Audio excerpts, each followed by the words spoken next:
Capítulo 5 Heresias e cismas no segundo século. O último capítulo considerou os problemas externos enfrentados pela Igreja no segundo século, a oposição do Estado e da sinagoga. O presente capítulo volta-se para os problemas internos envolvidos na determinação de limites para doutrinas e práticas aceitáveis.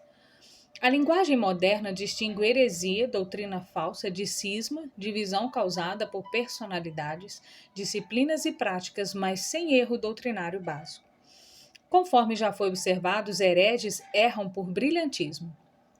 Os cismáticos erram por obstinação. O antigo uso das palavras hareses, heresias e xisma, cisma, entretanto, não fazia essa distinção. 1. Marcião. Talvez seja pouco convencional iniciar com Marcião, mas sua posição básica é mais fácil de compreender do que a dos gnósticos. Isso não significa que inexistem problemas na interpretação de Marcião. E sua abordagem parece ter sido estritamente religiosa, sem os interesses especulativos de muitos gnósticos. Marcião partiu da singularidade da revelação cristã e estabeleceu uma nova igreja, algo que outros hereges não fizeram, a qual rivalizavam com a grande igreja e durou até o V século. Marcião tem aspectos suficientes em comum com aqueles identificados como gnósticos, para servir aqui como uma boa introdução, mas diferenças demais para ocupar uma categoria própria. Ao examinarmos o cristianismo judaico, encontramos certos extremos provenientes das influências judaicas. Em Marcião, encontramos extremos por parte do lado gentílico. Ele ocupava uma posição que se opunha claramente às raízes judaicas do cristianismo. Marcião foi criado em Sinop, Ponto, e segundo consta seu pai era bispo. Ele foi um construtor naval e adquiriu riqueza considerável.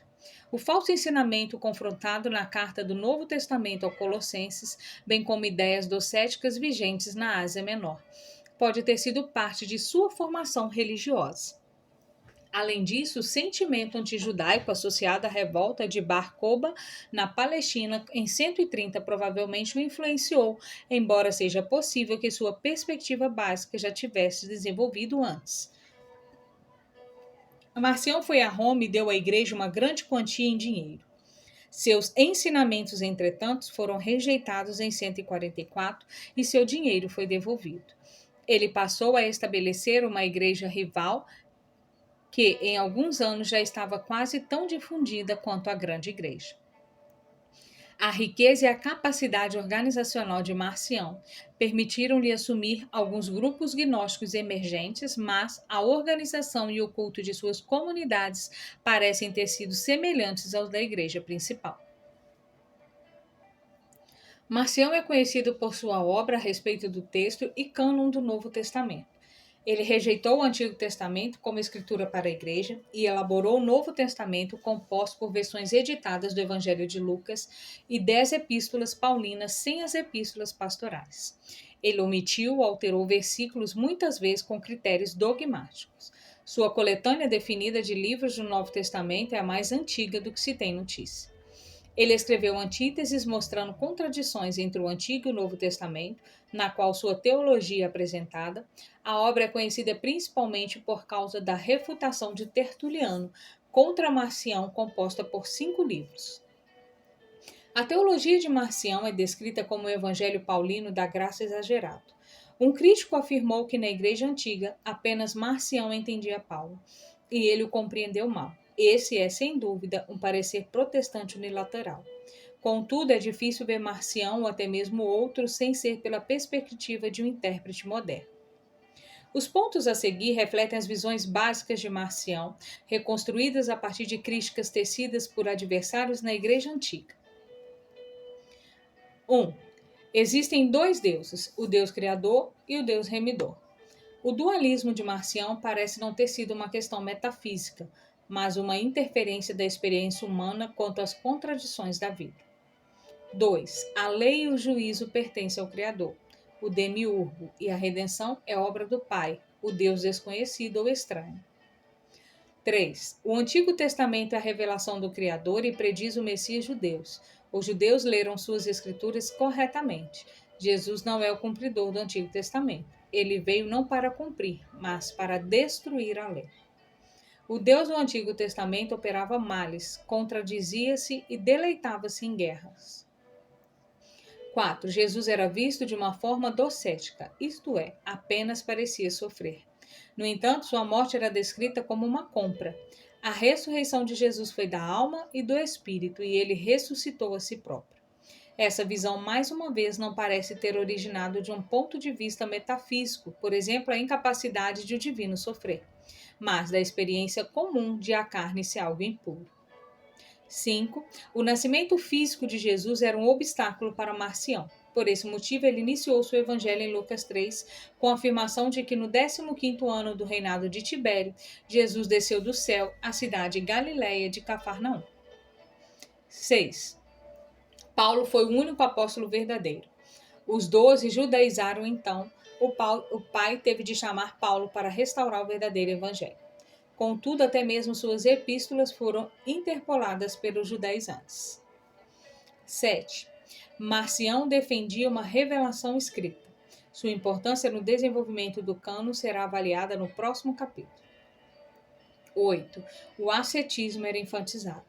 O sexo era abominável. A água substituía o vinho na Santa Ceia. Alimentos associados à reprodução sexual eram proibidos, ou seja, produtos à base de carne e leite, sendo o peixe a única proteína permitida, como Marcião achava que os peixes se reproduziam. Ou será que o problema estava nos alimentos utilizados em sacrifícios pagãos e não na reprodução em si? 9. Apenas solteiros eram batizados, exceto ao fim da vida. Por esse motivo, havia 2 níveis de adeptos na igreja marcionistas, os perfeitos e os imperfeitos. 10. Os seguidores de Jesus não estão sob a lei. A salvação é somente pela graça, e a graça não precisa de lei. Suas opiniões sobre fé e pecado eram desprovidas da profundidade de Paulo. A influência de Marcião foi considerável, mas superestimada por intérpretes do século XX. A Igreja Católica, com seu credo, cânon e episcopado, não foi produto de uma reação a Marcião. No entanto, a reação a ele fortaleceu certas tendências já vigentes e, assim, acelerou o processo de desenvolvimento dessas práticas. O ascetismo de Marcião era muito atraente como cumprimento do cristianismo, e por essa razão foi um fator na influência ascética sobre o cristianismo ortodoxo. Sua ênfase na soteriologia a ponto de negligenciar a cosmologia foi um grande problema para os pais da Igreja Vetorocatólica. Capítulo 7. A separação entre Jesus Cristo e o Deus Criador foi um grande incentivo para que os pensadores ortodoxos começassem a formular uma doutrina da Trindade. Justino Marte ateve-se ao Antigo Testamento afirmando que ele profetizava 2 adventos do Messias, o primeiro em amor e o segundo em juízo. Tertuliano declarava que Deus é tanto justiça como amor. Deus tinha de mostrar disciplina antes de amor, e o emissor deveria fazer com que sua autoridade fosse conhecida no Antigo Testamento antes de o emissário ser escrito. O Deus de Marcião, entretanto, apareceu subitamente sem qualquer preparação. A rejeição do ensinamento de Marcião por parte da Igreja demonstrou, entre outras coisas, a percepção de que ela não poderia renunciar suas raízes no Antigo Testamento, ao que elas implicavam quanto à unicidade de Deus e à bondade de sua criação. Marcião compartilhava com muitos gnósticos os seguintes aspectos: a premissa de um Deus desconhecido e distinto do Criador, um dualismo de matéria e espírito, uma interpretação docética de Jesus Cristo, uma atitude negativa em relação ao Antigo Testamento e se Deus e uma preocupação com o problema do mal presente no mundo. Ele se distinguiu dos gnósticos por rejeitar a mitologia, criar uma organização para seus seguidores, evitar interpretações alegóricas e, assim, envolver-se em críticas textuais para lidar com os problemas encontrados no texto.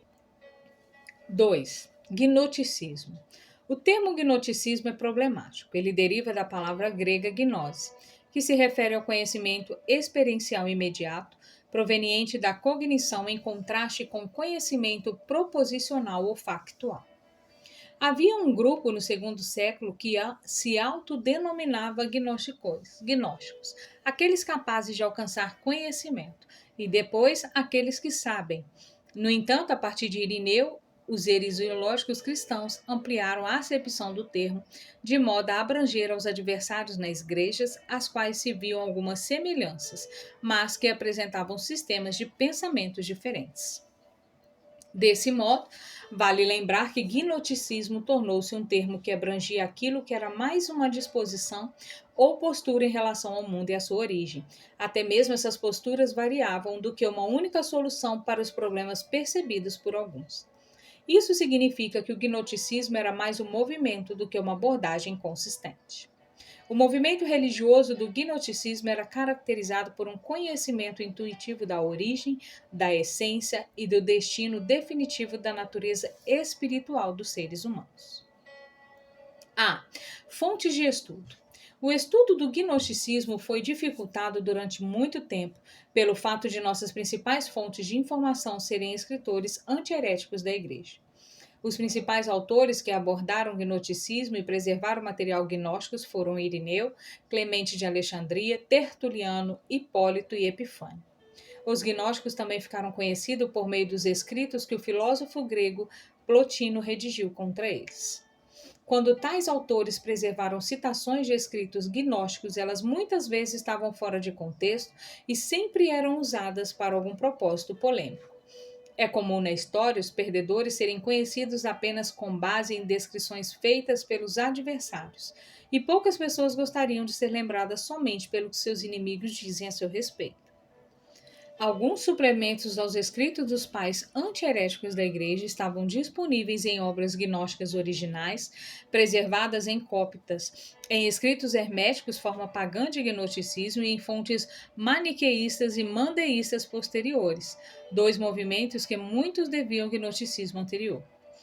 A situação mudou drasticamente com a descoberta em Nag Hammadi, Egito, em 1945, de uma coleção de 12 códices, além de outras folhas, redigidos no IV século.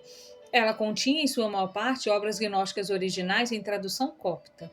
A publicação dessas obras em edições críticas e traduções confiáveis transformaram-nas no principal foco para o estudo do antigo gnosticismo.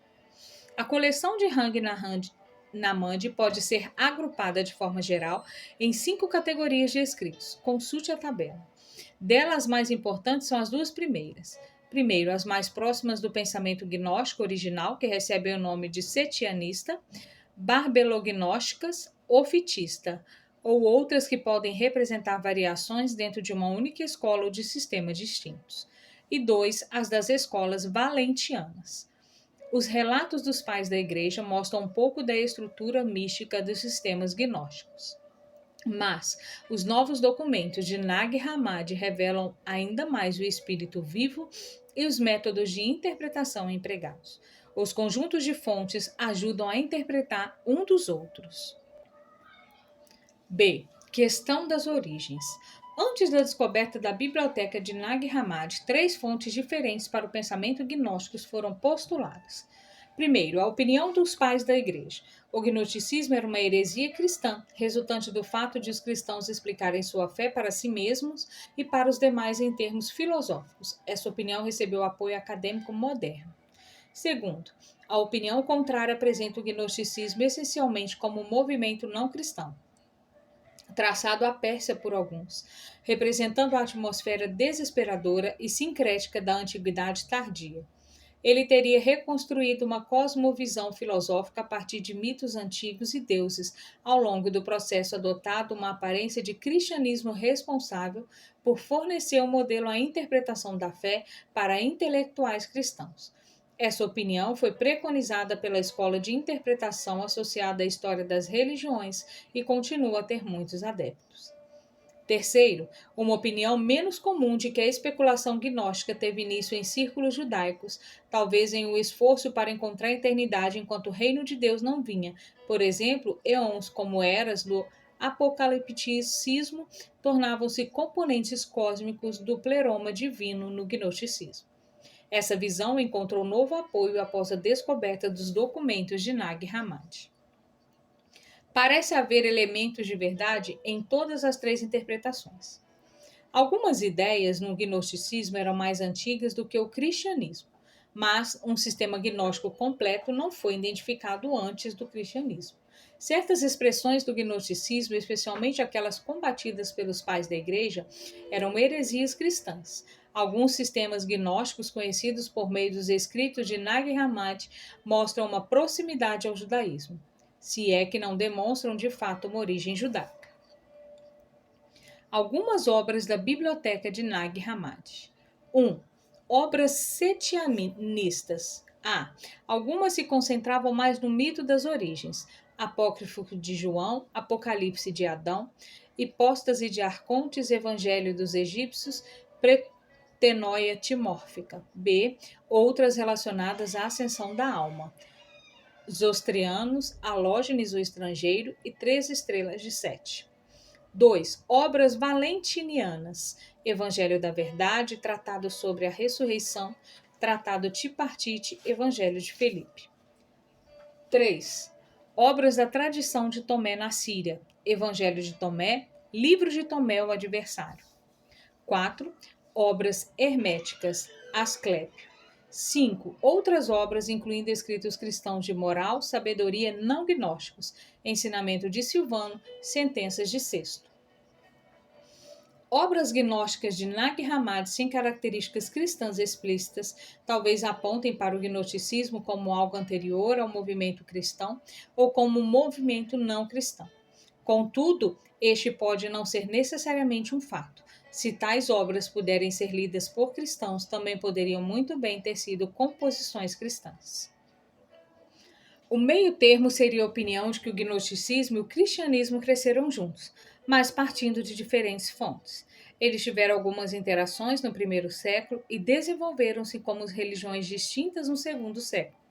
Alguns escritores contemporâneos fazem uma distinção entre gnose e gnosticismo, empregando o primeiro termo à atmosfera mais ampla, congenial a uma forma de pensamento gnóstica, e o segundo aos sistemas de pensamentos desenvolvidos. Nas palavras de Adinoc, a parte do movimento cristão havia uma forma de pensamentos gnósticas, mas nenhum sistema de pensamento gnóstico. Ele prosseguiu. Foi o surgimento de Jesus e da crença de que ele era um ser sobrenatural manifesto na Terra, o que precipitou elementos previamente suspensos.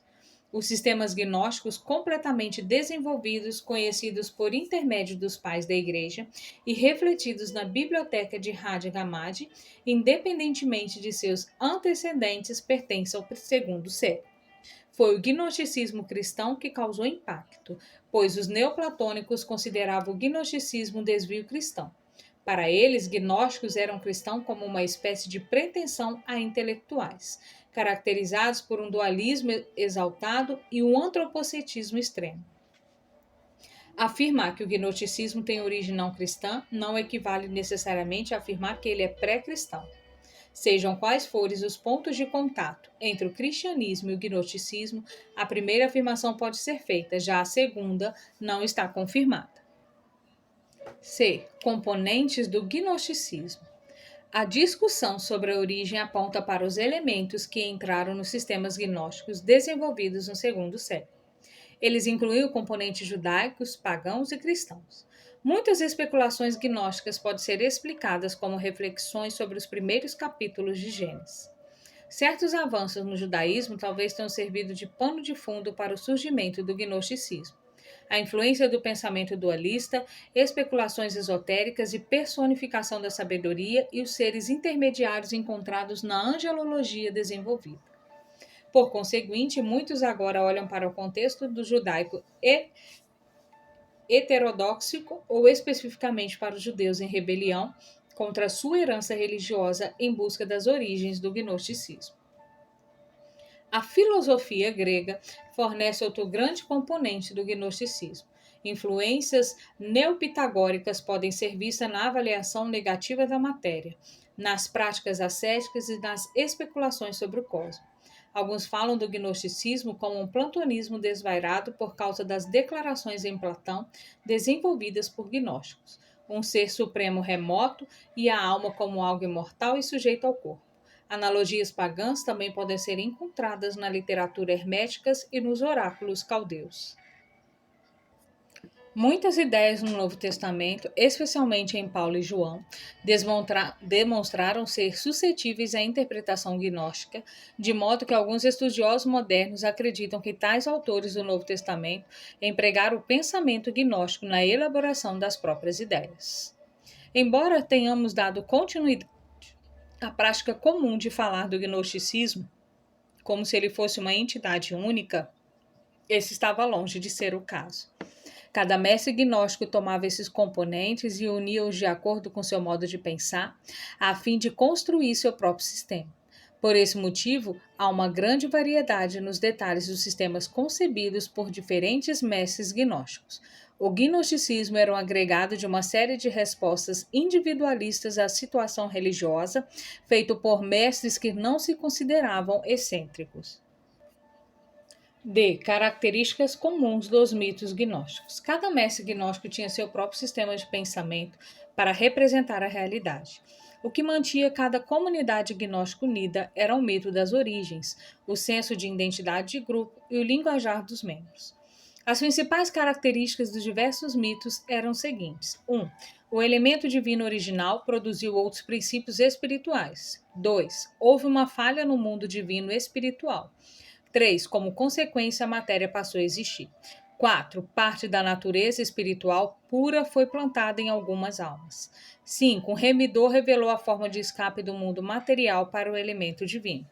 6. A alma passa pelos domínios dos governantes mundiais em seu retorno ao lar espiritual.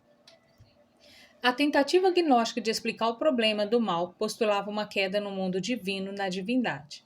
Esse esforço para elevar o problema do mal foi uma solução notável, mas em última análise insatisfatória, para uma das difíceis questões filosóficas humanas.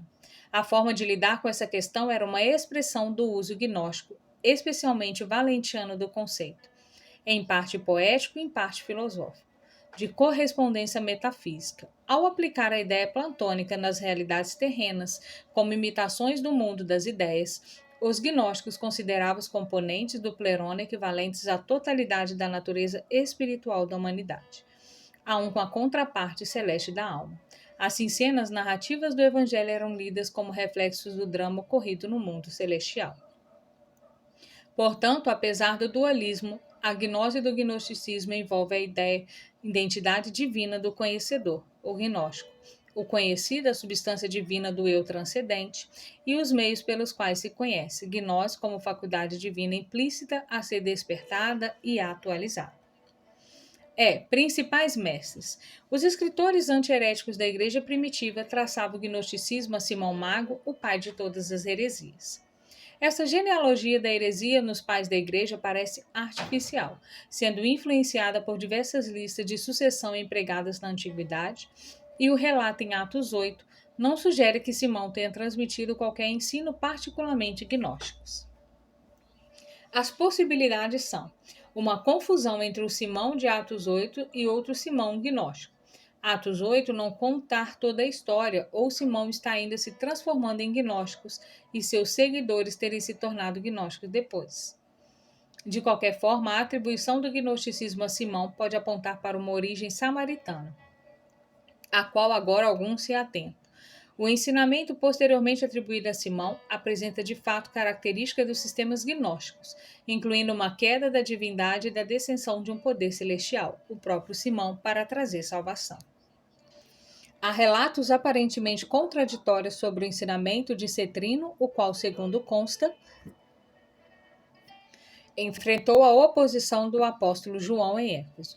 O relato mais antigo existente, Irineu, situa Cetrino no âmbito gnóstico, um poder inferior e não Deus supremo, teria feito o mundo. Jesus foi um filho de José e Maria que excedeu os demais em justiça e sabedoria. O Cristo divino desceu sobre ele em forma de pomba no batismo e partiu antes da crucificação, permanecendo assim um ser espiritual impassível. Um relato ligeiramente posterior menciona Cerinto como um mestre de milenarismo judaico e atribui-lhe o livro de Apocalipse. Uma maneira de conciliar a aparente incongruência dessas imagens de Cetrino é concluindo que ele antecipou Marcião ao dizer que a expectativa judaica de um reino messiânico na terra era uma leitura correta das profecias do Antigo Testamento, mas que Cristo revelou o Pai desconhecido e uma salvação espiritual. Irineu traçou uma linha desde Simão, passando por Menandro, Saturnino e Basílides. A Saturnino ele atribuiu um resumo compacto que corresponde aos elementos principais do mito gnóstico básico. O Pai desconhecido fez os diversos níveis de seres angélicos. 7 deles criaram o mundo e o primeiro homem sendo o Deus dos judeus, um desses anjos. O Cristo, que é incorpóreo, mostrou-se apenas para depor o Deus dos judeus e salvar os seres humanos bons. Os seguidores do movimento renunciavam ao casamento e à procriação, além de serem vegetarianos. Carpócrates também afirmava que o mundo foi feito por anjos, os quais eram muito inferiores ao Pai Eterno. Jesus nasceu de José da mesma forma como os outros homens, mas por causa da pureza de sua alma, recebeu o poder do alto e, desse modo, pôde escapar dos governantes mundiais. As almas semelhantes a de Jesus também recebem poder para escapar dos governantes mundiais e podem tornar-se mais fortes do que os discípulos ou do que o próprio Jesus.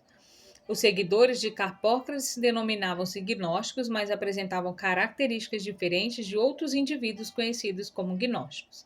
Eles ensinavam a reencarnação e, em contraste com o ascetismo no que tange à sexualidade, característica de outros gnósticos. Eram libertinos e envolviam-se em imoralidade sexual.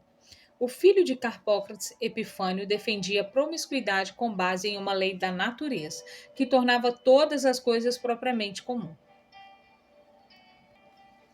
Basílides tinha uma cosmologia muito mais elaborada em comparação com outros mestres que procuravam unir o cristianismo a especulações gnósticas. O Pai não gerado, ou o Deus não existente, isto é, o Deus que está além da existência em outra versão, gerou diversas qualidades espirituais e a partir delas produziu poderes, principados e anjos, um conjunto de cada para todos os 365 céus. Entre os seres celestiais havia um arconte que era Deus dos judeus. O Pai não gerado enviou sua mente primogênita ou intelecto para libertar aqueles que crescem nele do poder dos seres criadores do mundo. Esse emissário corresponde a Jesus, que realizou milagres, mas não sofreu. Simão de Cirene, que carregou a cruz de Jesus, foi crucificado em seu lugar inadvertidamente. Enquanto isso, Jesus tomava a aparência de Simão e, rindo, ascendeu de forma invisível para o Pai que o enviara. A salvação pertence somente à alma, não ao corpo. Em épocas de perseguição, seus seguidores estavam prontos para negar que eram cristãos, porque, assim como os anjos, não sofriam. Daqueles que os pais da igreja chamavam de gnósticos, de longe, o mestre mais influente foi o gênio religioso Valentino, um reformador cristão da teologia gnóstica. Valentino foi educado em Alexandria e, após lecionar ali, foi para Roma, onde era ativo na igreja. Supostamente com a esperança frustrada por não ter sido eleito bispo e enfrentado grande oposição ao seu ensinamento, acabou saindo de cena. Há pouquíssimo material cuja autoria é seguramente de Valentino, mas sugere-se que o Evangelho da Verdade encontrado em Nag Hammadi seja um sermão dele. Valentino era mais explicitamente cristão do que seus antecessores gnósticos, mas também se apropriou da forma mais completa da linguagem de Platão. Além disso, o misticismo de Valentino modificou o misticismo gnóstico pela compreensão de que a salvação vem por meio da gnose, o conhecimento, ou familiaridade experimental do Salvador, do eu e de Deus. Seu mito das origens começa não como uma nômade original, a entidade única e máxima, mas como um par de princípios iniciais, o inefável, a profundidade e um silêncio. Fazendo uso de linguagem agrícola, Valentino diz que eles produziram outras dualidades para construir a primeira Ogdona, 8, da qual derivam outros 22 poderes, totalizando 31 de Pleroma, plenitude do universo espiritual. Um desses éons, chamado Sofia, palavra grega para sabedoria, presente em outras versões do mito, revoltou-se gerando Cristo e uma sombra matéria. Cristo retornou ao Plerone e a mãe, rebelde, enviou o Demiurgo, o Criador. Jesus era uma emanação do Cristo ou de outros éons do Plerona. Entidades terrenas, como a humanidade e a igreja, eram vistas, portanto, como reflexo de realidades espirituais. Segundo o cônsul, os seguidores de Valentino teriam se ramificado em duas escolas. Uma ocidental, por exemplo, Heraclião e Ptolomeu, e outra oriental, por exemplo, Teótodo e Bardassan ou Bardessanes. As contribuições originais deles à interpretação bíblica testificam a genialidade de Valentino como mestre. Heraclião escreveu possivelmente o primeiro comentário sobre um livro no Novo Testamento, o Evangelho de João, e Ptolomeu forneceu um método triplo para a interpretação da lei do Antigo Testamento. uma parte sendo proveniente do próprio Deus, outra de Moisés e outra dos anciãos. Os pais da igreja fornecem relatos mais completos sobre os sucessores do que seu próprio Valentino. Muitas vezes, é difícil deduzir como o sistema intelectual se aplica às realidades sociais em que ele opera.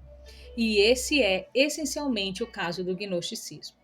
Por exemplo, a preeminência de elementos femininos no pleroma dos gnósticos não parece ter necessariamente se refletido na igualdade das mulheres em comunidades gnósticas. No entanto, havia mulheres importantes que lecionavam em certos círculos gnósticos, dentre elas uma mônima de seita canitina, cujo menosprezo pelo batismo na água fez com que Tertuliano redigisse a sua obra sobre o batismo, e Filomena, uma profetisa e mestra que influenciou Apeles, discípulo de Marcião.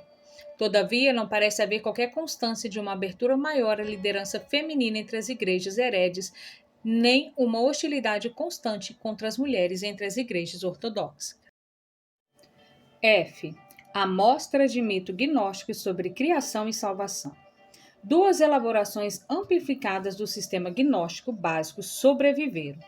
Uma da forma setianista de gnosticismo, escrita por um seguidor e encontrada no Apócrifo de João, também conhecida por Irineu em uma versão ligeiramente diferente. E a outra do valentianismo, sistema de Ptolomeu, descrito em detalhes por Irineu. Segundo o Apócrifo de João, o primeiro princípio, o Pai de todas as coisas, preencheu o mundo divino com emanações por intermédio do segundo princípio, Barbelo. O Criador do mundo é o artífice maligno e o Dabaote. A criação de Adão ocorre em duas etapas. Primeiro, ele é feito apenas de alma. Depois, é materialmente revestido. O Apócrifo de João já é uma versão cristã do sistema gnóstico, pois um dos seres espirituais é um Cristo pré-existente e o conteúdo da obra é apresentado como a revelação pós-ressurreição de Jesus. Todavia, o verdadeiro revelador é Barbelo.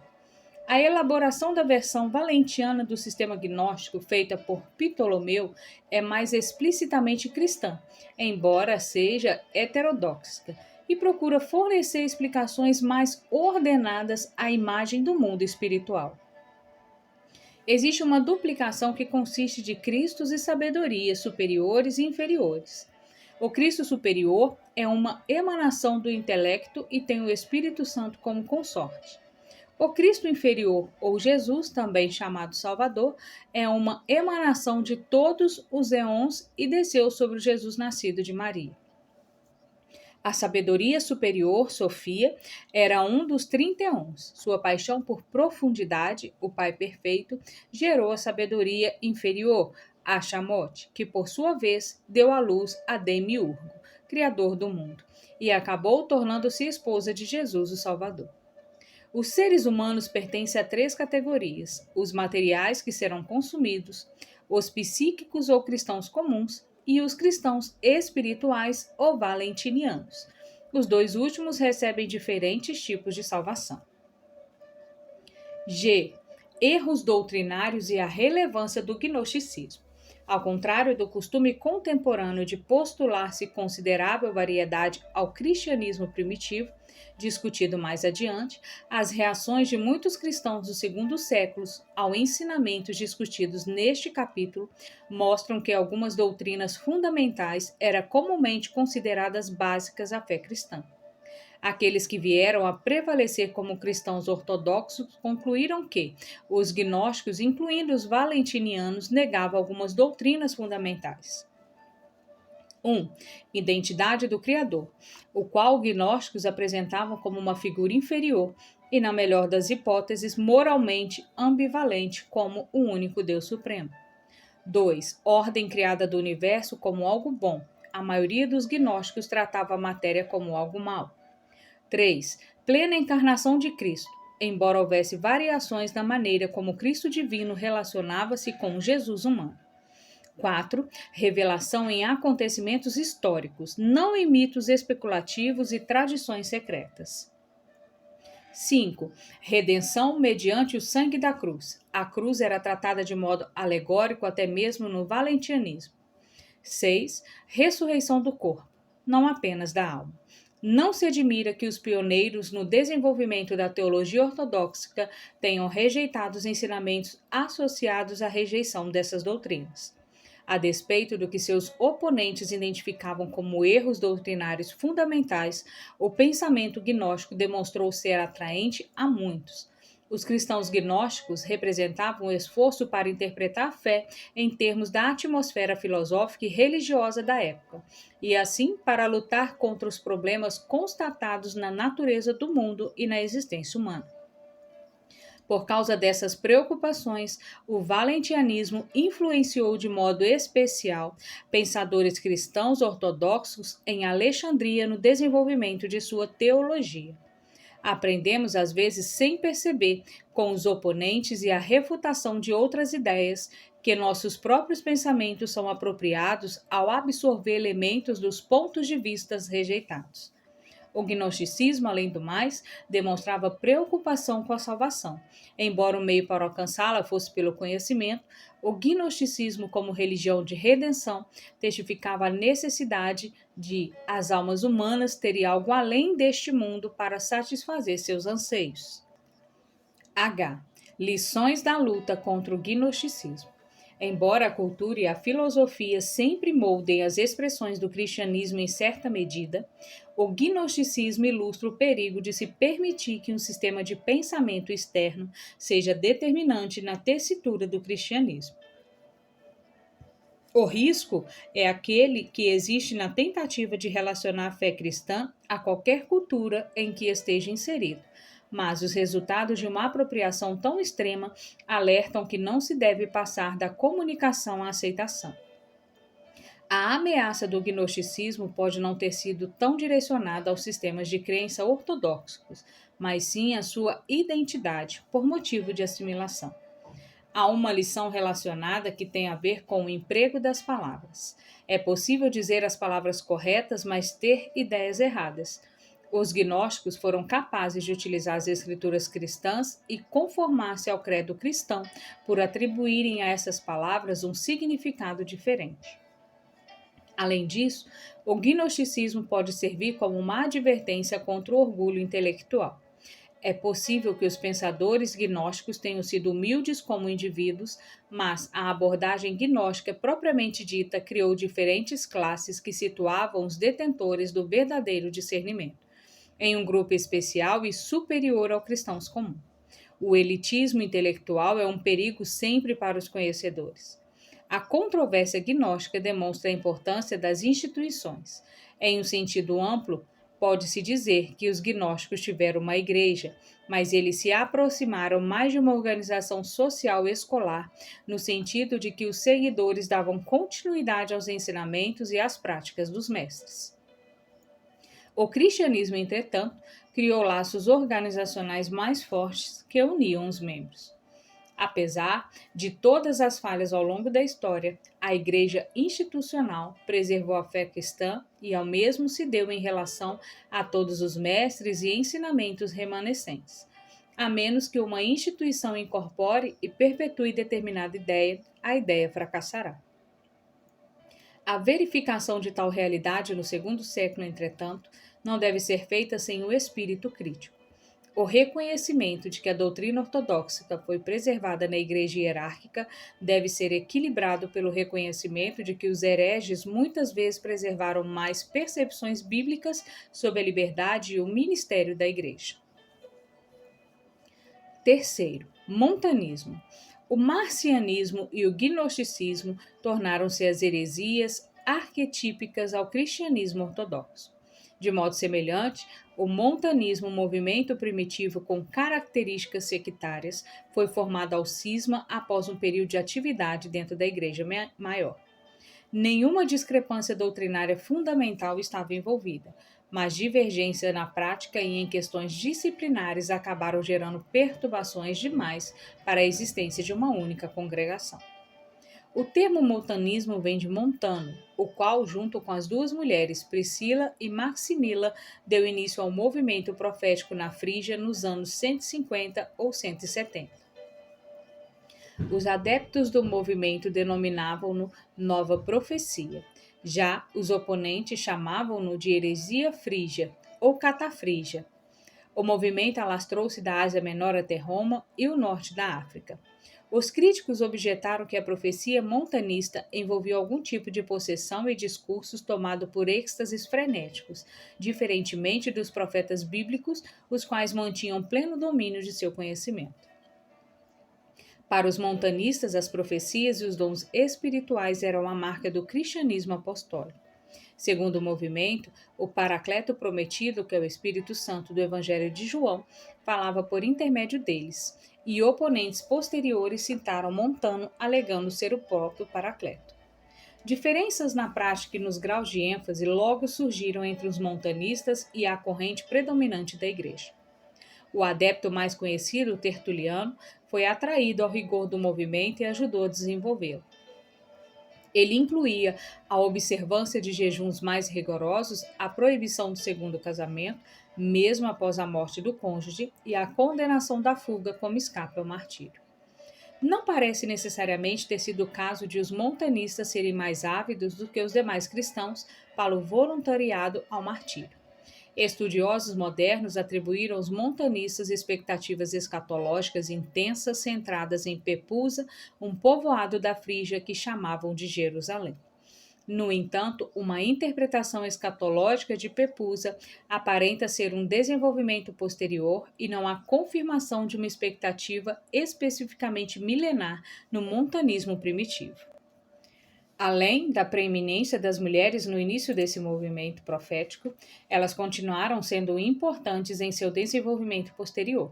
É possível que tenha havido uma profetisa chamada Quintila, e ocupavam cargos eclesiásticos que lhe eram proibidos pelos ortodoxos. A controvérsia quanto à profecia envolvia a questão da autoridade na igreja, quem a detém e como deve ser exercida. Os montanistas aparentemente não se opunham à organização da igreja, limitando-se a reivindicar um espaço para os dons espirituais. Contudo, a resposta da igreja situou o conflito em termos de organização e ministério. Ao que parece, o recurso à autoridade do Espírito Santo foi combatido na igreja em 3 episódios. Primeiro, os primeiros sínodos de bispos registrados foram realizados na Ásia Menor, a fim de se considerar as atitudes adequadas em relação aos montanistas.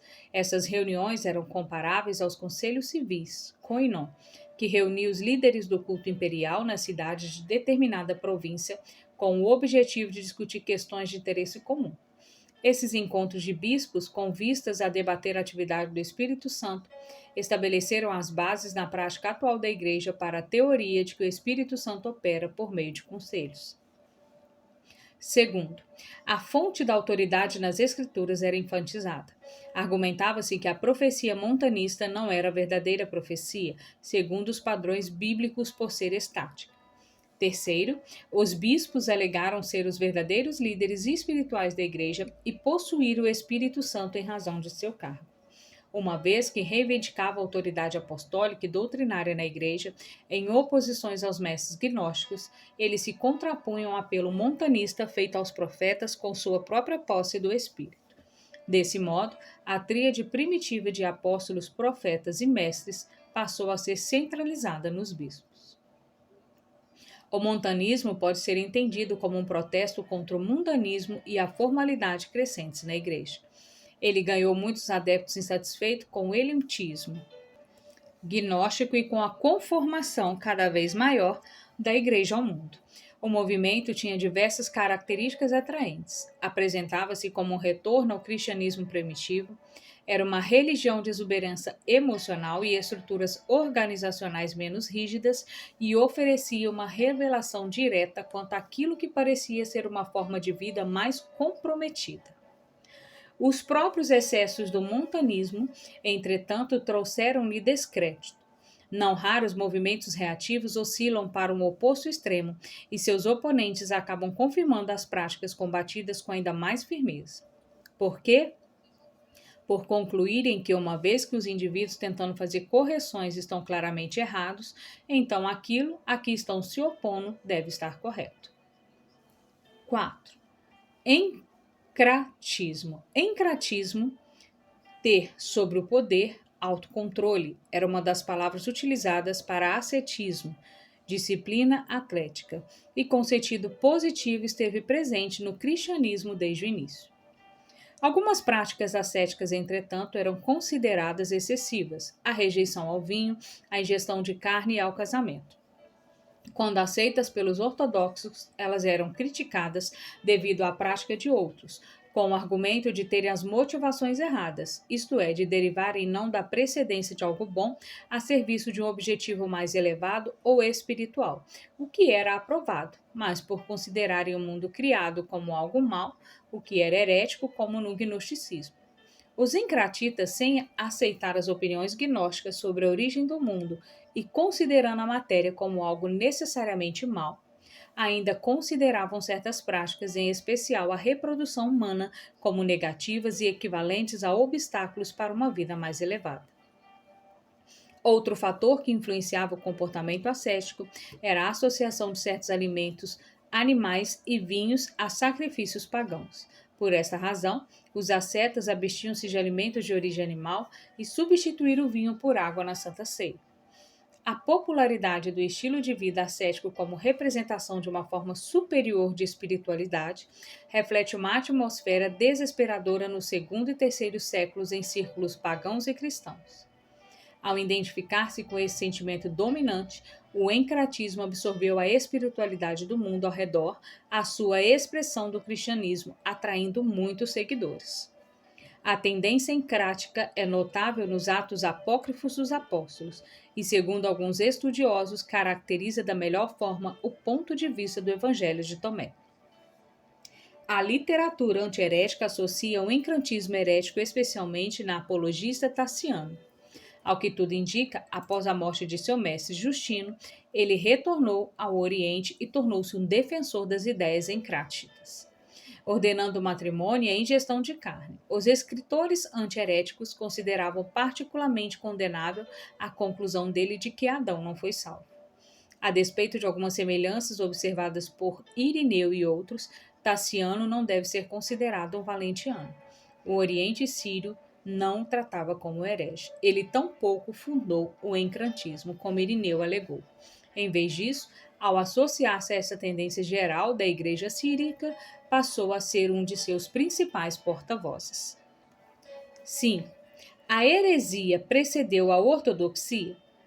O estudo moderno da história primitiva do cristianismo salienta a variedade de crenças e práticas presentes nos primeiros séculos, até mesmo nos círculos que seriam mais tarde considerados ortodoxos. O estabelecimento da ortodoxia é visto como a realização dos bispos e pais da igreja ativos em torno do ano 200, que tinham comunhão com a igreja em Roma. As características dessa ortodoxia, os indivíduos importantes segundo seus padrões, serão analisados nos próximos 2 capítulos. Se a ortodoxia é definida em termos institucionais e declarações fixas de crença, então a alegação do estabelecimento tardio da ortodoxia pode ser sustentada. A variedade certamente esteve presente desde o início, como o próprio Novo Testamento demonstra por meio daquilo a que se opõe, se é que não o faz de outras maneiras, e continuou existindo após a formulação de padrões objetivos de ortodoxia. Por outro lado, os líderes da igreja que se opunham aos movimentos discutidos anteriormente não se consideravam inovadores, mas defensores de ensinamentos transmitidos pelos apóstolos e seus companheiros. Havia padrões de crenças e práticas comuns na doutrina apostólica inicial. Nesse sentido, uma ortodoxia e alguns padrões daquilo que se constituía a ortodoxia estavam presentes antes das posições que passaram a ser consideradas heréticas ou cismáticas, mesmo que os movimentos defensores desses ensinamentos se baseassem em materiais anteriores ao cristianismo. Havia uma mensagem, bem como normas de conduta herdadas, que possibilitavam a identificação de outros ensinamentos como divergentes e que podiam ser sistematizados em normas, discutidas no próximo capítulo. Problemas com divergência doutrinárias e tendências cismáticas afligiram a igreja cristã desde o início. Como a fé e a prática verdadeira podem ser discernidas e defendidas, a igreja primitiva adotou estratégias que, com diferentes graus de eficácia, continuaram sendo empregadas nos séculos subsequentes. A elas agora voltaremos nossa atenção.